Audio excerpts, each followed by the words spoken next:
ក្នុងតំណែងការសពស្ងាត់គឺជាអាវុធដែលសាហាវបំផុតហើយវាក៏ជាអាវុធដែលបំផ្លិចបំផ្លាញតំណែងរវាងយើងហើយនឹងដៃគូរបស់យើងដែរពីព្រោះវាបានន័យថាខ្ញុំអត់បានចាប់អារម្មណ៍យូរទៀតទេខ្ញុំអត់ខ្វល់ពីយូរទៀតទេនៅក្នុងចិត្តវិទ្យាគេហៅថា silent treatment គឺជាការដែលយើងប្រើ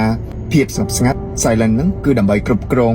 មកខាងទៀតដោយមិនចាំបាច់ជេរមិនចាំបាច់ឆ្លោះមិនចាំបាច់ទាមទារមិនចាំបាច់វល់សុំ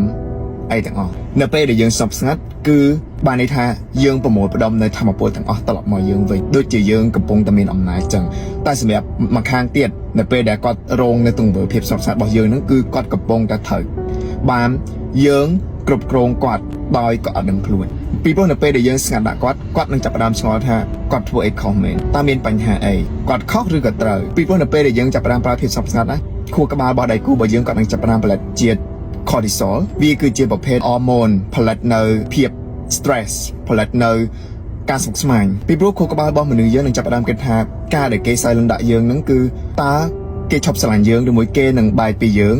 ឬមួយក៏វាមានអីកាត់ឡើងពីព្រោះខួរក្បាលវាអត់មានចម្លើយអ្វីមួយដែលច្បាស់លាស់សម្រាប់ខ្លួនឯងនៅពេលដែលខួរក្បាលអត់ទទួលបានចម្លើយអ្វីមួយឬប្រតិកម្មអ្វីមួយដែលបង្ហាញពីទង្វើឬក៏សកម្មភាពច្បាស់លាស់ទេគឺវានឹងចាប់ផ្ដើមផលិតភាព stress ច្រើនឡើងហើយយូរទៅវានឹងទៅកំទេច self esteem អញ្ចឹងអ្នកគ្នាត្រូវដឹងថាការស្ងប់ស្ងាត់កាន់តែយូរគឺវានឹងកាន់តែចូលមកបំផ្លាញអត្តនៈតំណងនឹងកាន់តែច្រើនឡើងអញ្ចឹងយើងឃើញថាភាគច្រើនតំណែងតំណងដែល press ស្រាមឬមួយក៏ការចែកផ្លូវគ្នារវាងមនុស្សពីរនាក់ដែលស្រឡាញ់គ្នានឹងគឺកើតឡើងដោយសារយើងស្ងាត់រៀងខ្លួននឹងឯងពីព្រោះបើសិនជាយើងឆ្លោះគ្នា at least យើងដឹងថាតើមកខាងទៀតខុសអីមកខាងទៀតត្រូវការអីតើវាមានកន្លែងណាចំណុចអវិជ្ជមានត្រង់ណាដែលយើងអាចកែសម្រួលឬក៏កែប្រែដើម្បីឲ្យតំណែងរបស់យើងហ្នឹងវាដើរទៅមុខបន្តទៀតបានពេលដែលយើងស្ងាត់មកខាងទៀតគឺក៏អត់ដឹងទេថាតើយើងត្រូវការអីតើគាត់ខុសអីអញ្ចឹងបើសិនអ្នកគ្នាកំពុងតែឆ្លោះគ្នាជាមួយនឹងសង្សារ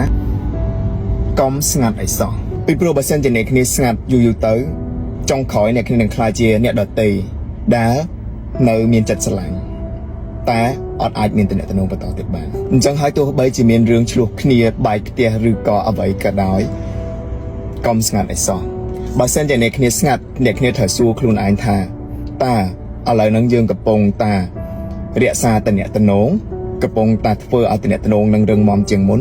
ឬមួយក៏យើងកំពុងតែបំផ្លិចបំផ្លាញតំណែងដែលយើងមានជាមួយនឹងដៃគូរបស់យើង